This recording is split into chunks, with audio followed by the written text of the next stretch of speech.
Malay ஒற்றுமை என்பது இனங்களுக்கு இடையில் பிரிவினைவாதத்தை ஏற்படுத்தாத வண்ணம் இருக்க வேண்டும்.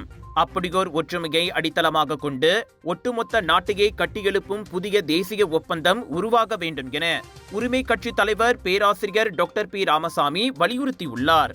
முன்னாள் பிரதமர் துன் டாக்டர் மகாதேர் முகமது முன்னெடுத்துள்ள மலாய் அரசியல் ஒற்றுமை முயற்சிகள் குறித்து ராமசாமி அவ்வாறு கருத்துரைத்தார். மகாதேர் உள்ளிட்ட தரப்புகளின் அம்முயற்சி வலதுசாரி அல்லது கடுமையான தேசியவாத கோணத்தில் பார்க்கப்படக்கூடாது.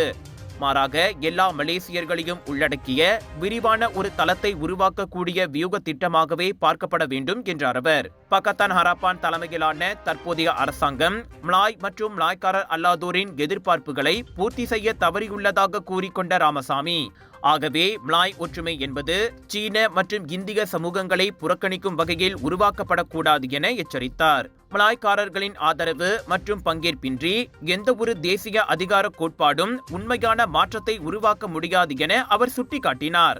எனவே இனவாத அரசியலை விட சமத்துவம் மற்றும் பரஸ்பர மரியாதையை அடிப்படையாக கொண்டு பன்முக இன விழிப்புணர்ச்சியை நோக்கி எதிர்க்கட்சிகள் பயணிக்க வேண்டும் என ராமசாமி அழைப்பு விடுத்துள்ளார்.